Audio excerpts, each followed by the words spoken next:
that. Hello, everyone, and thank you for joining us this evening for the eighth week of the Rugby Research and Injury Prevention Group 2025 Summer Lecture Series.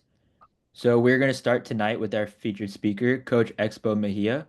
Coach Mejia is a world rugby trainer and educator, a Rugby Australia Level 4 coach, and has served as consultant rugby coach in Japan. He is also the former national coach of the Philippines Rugby Union and has also coached the Australian U18's national youth sevens team, as well as youth teams for Queensland Reds and the NSW Waratahs. Coach Mejia, could you please share your screen with us? Sure. I sent a request there. I know there we go. It's all good. How's that? Can you see that? All good. Excellent. Well, good evening, everyone, and it's good morning here in Tokyo. We're in the middle of a sevens tournament, so I do apologize for the briefness of this presentation. I do have to get on that team bus, so we can communicate via other ways after the presentation if you'd like to continue this discussion. So tonight, really, as the topic says, they're building leadership skills and team culture. I'm really looking at the perspective of driving connectivity within a team and the importance of that in terms of the functioning of the team. And I'm just looking at it from the life lessons that I've acquired through sport, especially through coaching, especially through the perspective of rugby, because that's been really my passion and my expertise in life. If you want to ask a question at any time, please feel free to do so. I don't want to hammer you with any sort of leadership theory or anything like that. This is just a sharing of lived experiences, and I'm not here to pontificate or anything like that, and you can draw your own conclusions. I do want to express my thanks to Dr. Lopez. I've been a good friend of his for over 10 years. I did coach there in New York for a number of years through the New York Lions, and we've been in contact ever since. And I do appreciate the opportunity to speak to you today, and hopefully you'll get something beneficial from it. This is me at the moment. Well, actually, I need to update these slides. This is not me at the moment. I've just left this particular role. I was a team leader at the Academy of Sport at TAFE Queensland, and we had a partnership with a number of big sporting teams there in Brisbane. And I delivered a diploma course in leadership management and sport. And basically, all our students were people who wanted to transition into the field of sport, so working in sport, in the sports industry. They didn't have time to do a 3-year degree. A lot of them had, previous jobs, and the 1-year diploma with 100 hours of work experience through these sporting teams really enabled them to get a job. So, it was a great experience. But I'm back on the coaching scene, and that's why I'm here in Japan and looking for new opportunities to coach. Just me briefly. I started off as a school teacher. I never thought I would be a professional coach when I started off in my teaching career. I worked at a number of schools, and I then got the opportunity to work at a number of professional rugby teams, basically, via word of mouth. I had got some good results through my coaching in the high school field, and a number of people approached me to work at some of these teams, and my journey has basically gone from, teams in Australia through to the Philippines. I worked in the USA for a while. I was in Japan, and then I came back to Australia and worked for a number of teams there. I don't really want to go through all of that.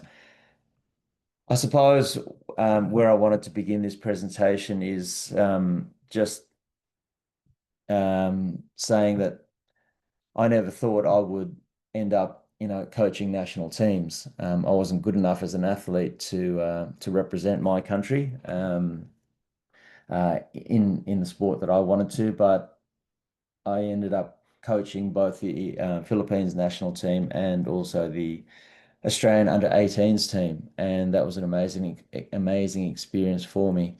This is us at the Hong Kong Sevens, and a really good story out of that was this is a picture with the All Blacks, so a powerhouse in world rugby.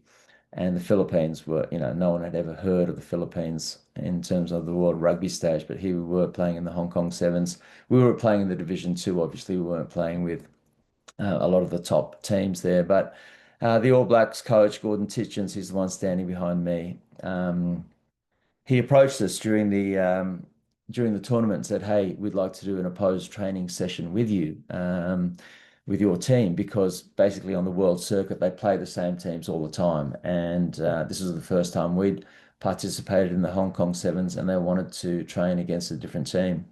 So that was a great honor, for our players, and it really sort of um, instilled in our players the fact that, hey, we're on the world stage here and we can really compete.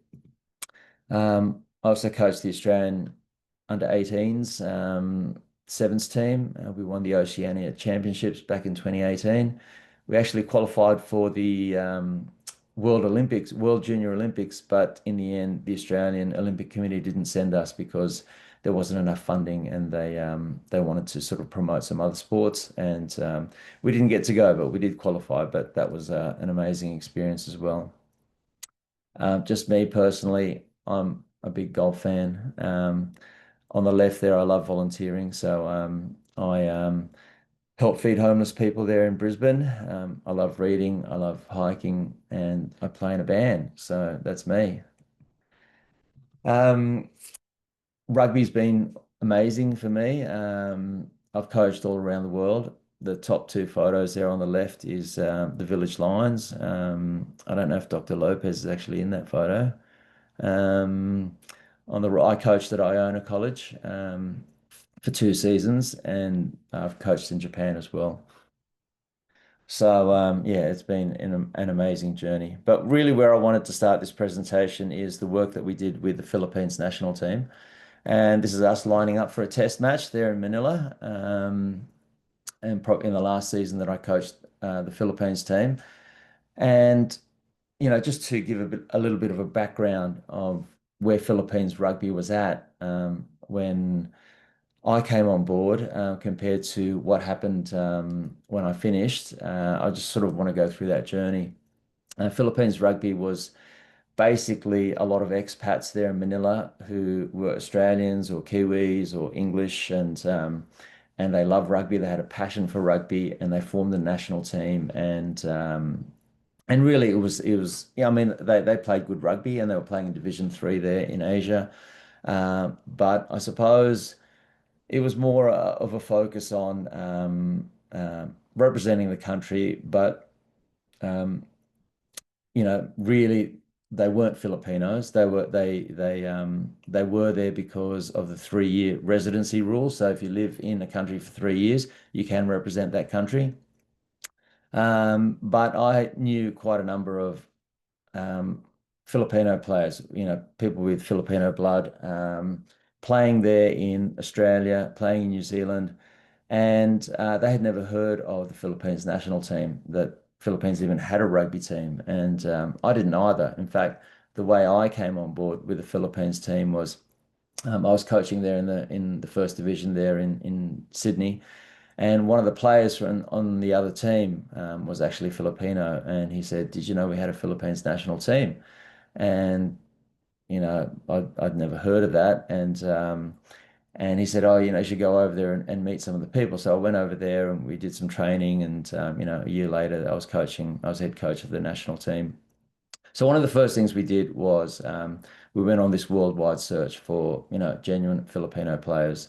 And in the end, we brought them all to Manila and we had some trials, and it worked out that a lot of the expats that were originally on the team, um, they didn't sort of make the final cut. And in the first team that I named, every single person on that team had Filipino blood.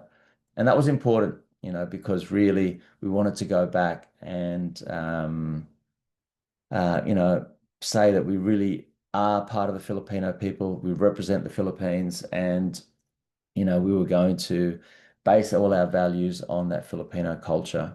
And so that made a lot of press, in the Philippines, that this wasn't just going to be an expat sport. This was going to be a sport for the Filipinos and played by Filipinos and really to be really inclusive. And I think that was the starting point, of driving that culture within our team.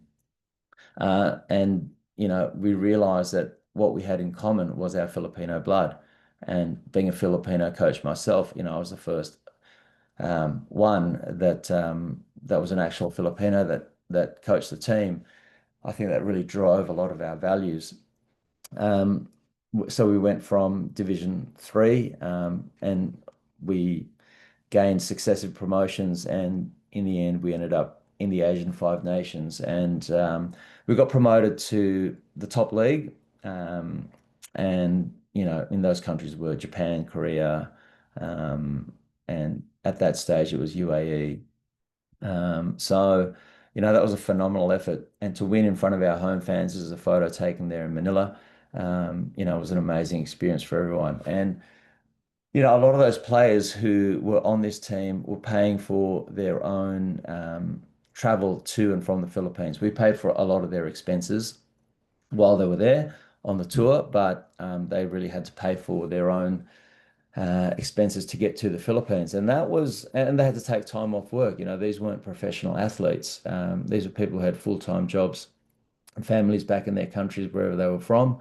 And that required a lot of dedication on their part. And so that really spoke about the culture we had in the team that we built. Um, this is, I suppose, what we can talk about firstly is what culture isn't. And this is a photo that I took in Japan when I was coaching there. And basically, these are a bunch of school kids who are holding up a log, and the coach basically, in fact, let me try and play that video just to.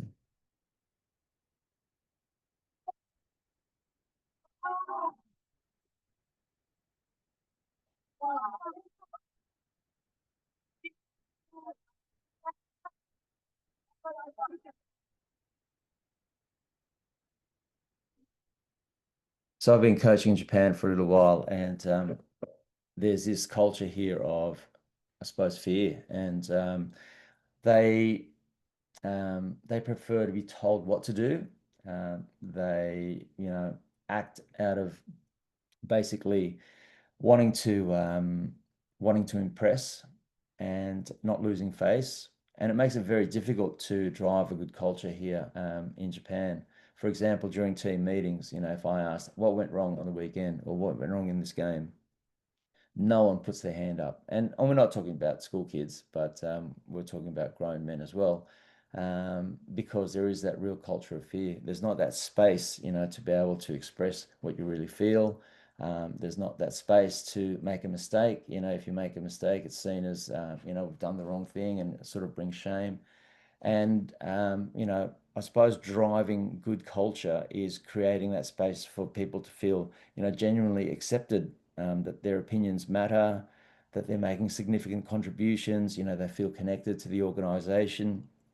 Um, there's feedback mechanisms where, it allows for genuine growth, and, there's very willing participants, I suppose, in their own development. And, there's that effort to really have that great work-life balance, which doesn't really exist here. Oh, so what did we do in the Philippines? We basically we all got together there in Manila, and we came up with three of our values. And the words there at the bottom was respect, discipline, and being proudly Pinoy, being proud of the fact of our, we were all from the same heritage. Respect, I suppose, was respect for the game. We had a lot of people who were from a different sport background. They were from a rugby league background, which is slightly different from rugby union. I don't know how well you guys know rugby union, but yeah, respect for the game, respect for the people, respect for the opposition, and that really we came up with a list of things what respect really means. Um, Discipline, obviously, in the training and on the field, etc. But we really wanted to explore this thing of being proud of our heritage, and this is what we sort of bonded us all together. And one of the things that we did, and I don't credit myself with this activity. I was so focused on winning. But one of the assistant coaches, his name is Jared Hodges. I brought in a coaching staff from Australia. So I brought medical team and assistant coach from Australia, and he came up with the idea that we should do something really for the country. And so, what really is characteristic of the Philippines, well, there's a lot of poverty there. And he said, let's go and really do something for the community. So he picked the hardest and the most famous place in the Philippines. It's called Smoky Mountain, and basically, this is a village that's built on a rubbish dump there in the middle of Manila. And he said, why don't we, as the Philippines national team, go out there and greet the community and make a visit? And everyone said, "You guys are crazy. Like there's no way you go out there. Like it's just like a very, very poor area, and it could be unsafe." And but we were insistent. We thought it was a great idea. We thought this would be a really great way for the players to realize that they're not just representing themselves. They're not representing um, their families. They're representing, 100 million Filipinos, and most of those Filipinos live in poverty. And so it was really good to say, hey, we're going to come out and visit you because we are representing you. Initially, a lot of these players didn't know each other because they came from all over the world when we came together as a Philippines national team. A lot of them were playing for their careers. So they were trying to, like, for example, get professional contracts in Japan. And, having played international rugby, that sort of put you out there on the stage.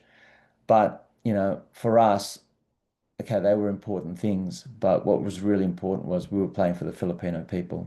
And that's what it meant to us. We were Filipinos and we were representing every single person, not just sort of self-interest. And so we went there um, and we spent a day with them, or morning basically. We gave them a t-shirt, we took them out to lunch, and we um, played a little bit of rugby with them, showed them some skills, and it was an amazing day, and people on that team talk about it to this very day, that experience that they had had. And for me, it was a learning experience because I was so focused on winning, but I had one of my assistant coach who was really driving culture. And it really changed my outlook on, what teams are all about. It's not just about the focus of winning or making money or whatever team you have. We could be talking about business or any sort of association. It's the culture really that drives things forward. And what is it that you really want to achieve? And if there's no sort of values behind it, then trying to achieve success is makes it a lot more difficult. So this is us on their basketball court, and I'm going to play you a video that we made and we showed to them just before our final game, and this was the Division One final. And when in one of our team meetings, we captured a little bit of footage. It's a little bit grainy, but hopefully it comes through okay.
Um, I suppose those people in the community, would remember that day quite fondly. They were people in society who were living in a rubbish dump. The ultimate, the poorest of the poor in the Philippines. They were basically, going through the rubbish and trying to salvage anything there to make money and to help feed their families. And for us, to go there and to sort of give them some sort of enjoyment helped us or helped the team members to realize that really, in life um, if we're self-seeking, it becomes a very sort of selfish world, and to work for others and to really have those values instilled, in ourselves and in others helps us as a team to perform. And in the end, that really did galvanize the team. And as I said, we ended up winning. A lot of the work that I've been doing recently is built on values, and a lot of my mentors or people that really have inspired me are coaches that I've worked with. I haven't worked with Simon Sinek, he's the one on the left, but I really love his podcast, and that's something I suggest or encourage, if you really want to be in this sort of field. But the guy on the right is quite a famous rugby player, Brad Thorne. I worked with him. I didn't work under him. I worked in a sort of different department. He was the head coach of the Queensland Reds, but I did hear him speak a number of times, and he really spoke about values in an organization. Excuse me. He really spoke about, genuine care and concern for others, and that's really what drove the culture there at the Queensland Reds. I suppose my coaching journey, and this is true of any coach, you go from being a technical coach to a head coach role, and that becomes sort of a people manager role, and that's when we really create culture. And I've always thought it is, growing in emotional intelligence, learning to manage yourself, understanding yourself, being self-aware, being able to manage yourself firstly, and then being socially aware of others' emotions, and then you're able to manage them and then manage the team. So as leaders, what's really important is that we have to create this culture, because actually, without making that effort, the opposite is true. People are self-seeking, people are in it for themselves. There's a lot of goals there that are very individualistic. But as a leader, we need to create that culture. We need to create, well, what are the values of this organization? What do we really want to achieve? How are we going to get there together? Because when we sort of strive for that synergy, that real win-win situation, then magic happens.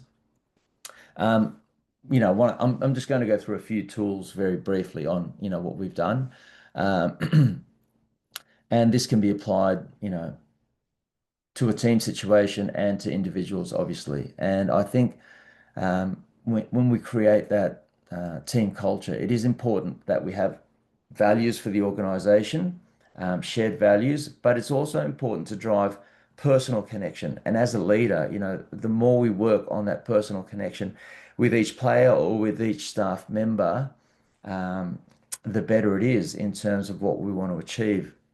So, the typical thing that you might do is go through a values exercise. You might give them a list of values, or you might, take the list away, and then we decide on the values. Well, what do we actually want to achieve here? What's going to be the underlying principles of, our mission? So, those three things that we came up with in the Philippines rugby team: respect, discipline, and being proud of our culture, being proudly Pinoy.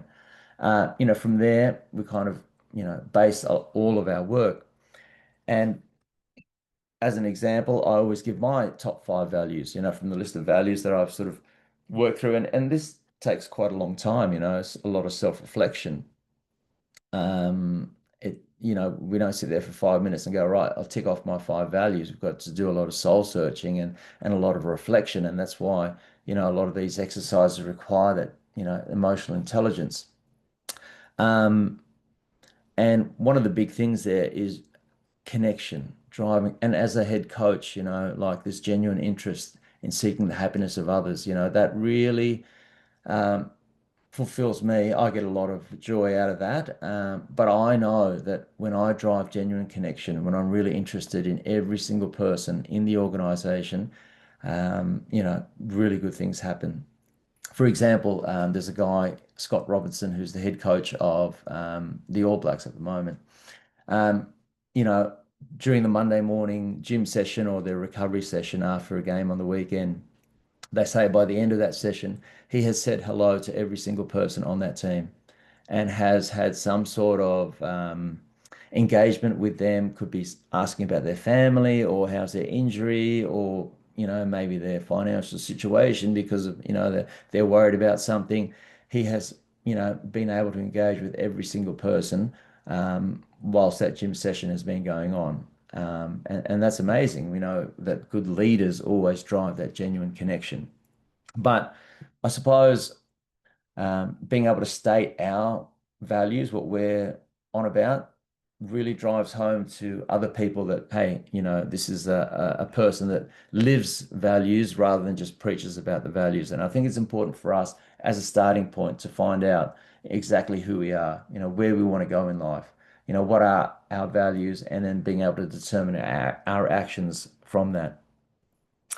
Um, because of, we've all heard of the iceberg model of behavior. Obviously, what we see externally is just a small portion of really what happens, and underneath that are all our underlying values, and really being able to explore that with other people helps us, to get the maximum benefit from their contributions. But you can read through that a little bit later, because I'm going to have to wrap this up pretty soon. Um, One of the tools that I use with my players is, going through the Eisenhower matrix. I don't know if you're familiar with this, but really, when we do goal setting with individuals, we drive that connectivity. And when they see that there's a genuine interest in their lives, in what they want to achieve, um, you know, they're a bit more responsive, to things that, to the indications that we would give them. But we spend a lot of our time in this quadrant over here. Let me just minimize this. In tasks, oops, tasks that are urgent, but they're important, and they need to get done today. Like our the laundry, or we need to get this assignment done, or whatever. There are time wasters and distractions. Things that are not important and not urgent. Things that are urgent but not really important, they become a bit of a distraction for us. But really, the not urgent but important things in our life, which is there in quadrant two, this quality time, this is where we really need to spend time trying to help people achieve their goals in this quadrant. So, for example, health is always, usually one of the top values that people will put, health or family, for example. That's another value that, it's one of my life values. But we spend little time, trying to achieve those goals. So, for our health goals, for example, I've got to get to the gym. That's really important. Okay, so we end up, going through our daily duties, and, we're running out of time because we've got all these activities. And then what's the first thing that goes out the window? It's the gym, because we don't have enough time for it. Yet we've always said that that's one of our top five values in our life. But we don't create time to be able to get to the gym. So trying to, I suppose, create that space in our lives where we're trying to really achieve our important goals, our values, that's where we can really help people, as a leader, to search for that or find that true happiness, because we're giving them the tools to be able to achieve that in their life. Um, Another thing that I really sort of want to drive with people is this growth mindset, continuous improvement. And I don't know if you're familiar with the Johari window, but in this area here in quadrant one, these are things that are known to us and known to others. They're obvious traits in our character. In quadrant two, we have this blind area. it's obvious to others the way we act, but it's sort of unknown to us. We didn't realize, oh, we act in this way or we think in this way. There's this hidden area in quadrant three where we know about things, but we hide them from others, and we either hide them intentionally because we don't want people to know. That's sort of like our personal space. And there's a fourth quadrant, which is sort of unknown to us and unknown to others. And that really, this sort of exercise in trying to get to open up quadrant one and decrease in quadrant two and three is also an important mechanism in terms of leading others. When we allow people to free us from our blind area because we seek feedback, and when we disclose things about ourselves, especially what our values are, and getting others to help achieve that, again, we derive great success from that.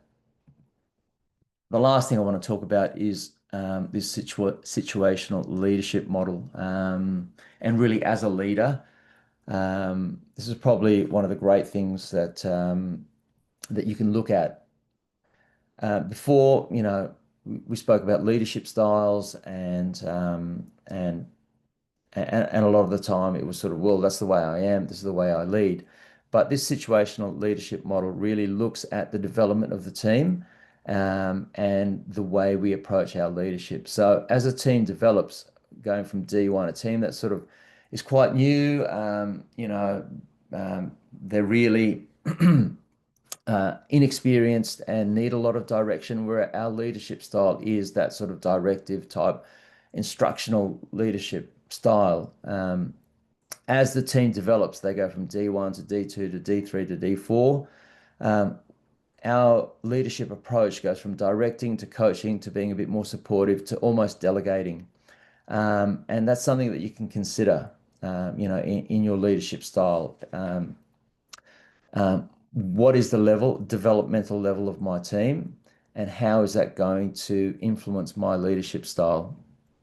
So, one podcast that you can really get into is the Crusaders Leadership Program. They're a professional team there in New Zealand, and they really talk about this delegating, because a lot of their players are obviously very skillful, and what do they need coaches to do? They need coaches to just give them the space to be able to do what they need to do. So Robbie Deans, for example, he's the fourth guy on the right there. He When he coaches, what he does is gets all the team leaders and he tells them what the coaching plan is. And then during training, he steps back and he lets the captains run the training session. And he intervenes when he needs to. Oftentimes he doesn't need to. But that is amazing leadership, to be able to trust your team like that. And that takes time to build that type of culture, obviously. But that's something they did purposefully.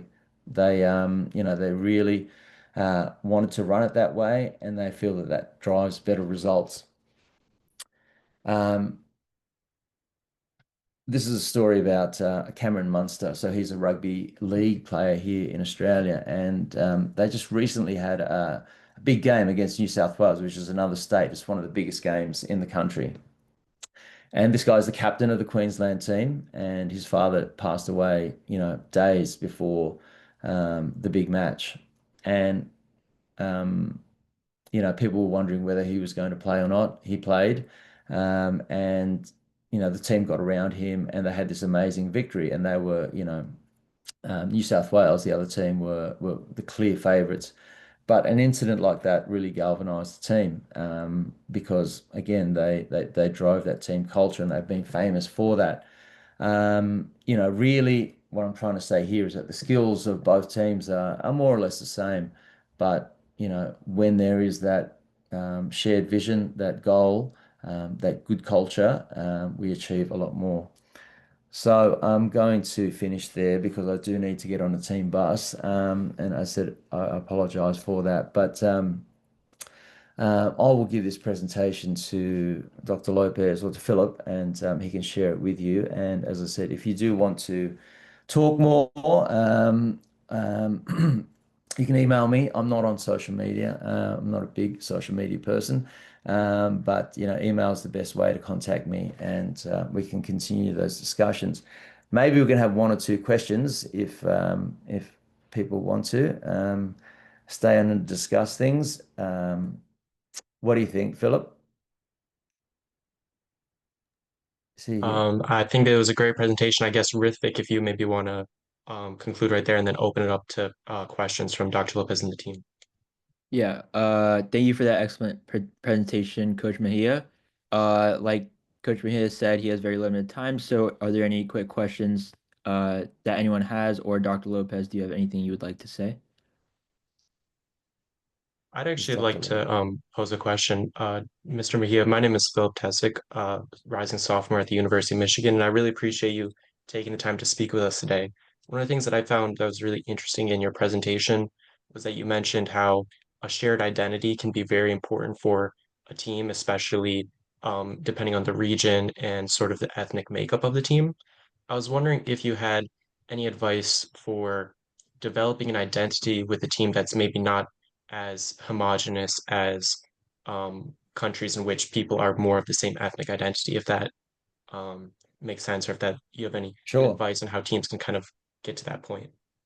Yeah, that's well, teams are so diverse, aren't they? And that really is the whole point, I think, is finding those and the exercise of actually getting all the stakeholders together and finding what drives this team, what we're trying to achieve.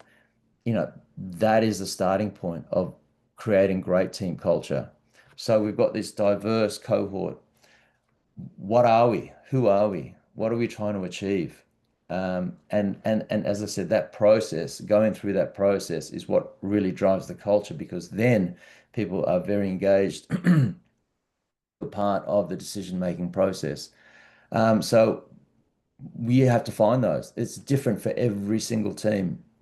This worked for us because that's what was common to all of us as we found, but it was a process of self-discovery. Um, and so, yeah, I think just going through that process will enable you to find those values. Thank you so much. All right. Great to see you, Dr. Lopez. Oh yeah, Expo. Thanks so much for joining us. I had a unique question, and I guess if you're new to a team or a culture, do you incrementally approach the team in I guess, interactive manner, or do you kind of observe initially? What do you find is the best way of approaching joining a new team to try to find out what they've done, what they could do, and where you see their challenges are? Sure. Um, I'm a big believer in a mentoring program within a team. So, a new team member will always have someone that they're associated with, someone older, someone who I suppose lives the values of the organization, and that one-on-one connection with that person helps the new member, to discover, well, okay, this is what the team's all about, and it helps them see whether they will be a good fit for that team, whether they need to adjust or whether the team needs to adjust a little bit, um, for the new team member. So yeah, that I suppose mentoring would help in that situation, and having a formal sort of system of mentoring helps create those goals within the organization. Do you think of a team bonding experience in the beginning, maybe introduction to the team may work as well? Definitely, that's a classic sports team activity, and it's done in many other team settings. But it doesn't even have to be, like going away for 2 days or doing some special activity. There just has to be a lot of inclusion, and it could be geographically that's not even possible, because you could be an online team. But yes, definitely having those types of activities that are not part of your core business will help instill those values again. All Thank right, you. they're calling me. I've got to get on this bus. So I'm sorry, but if anyone has any further questions, please feel free to email and we can continue the discussion. Take a quick picture, please, Rivik. Yes. Oh yeah. Yeah. If everyone could smile real quick, I'll just take a quick picture. All right, got it. All right, thanks again, Expo. All right. See you guys. Bye. All right, thank you.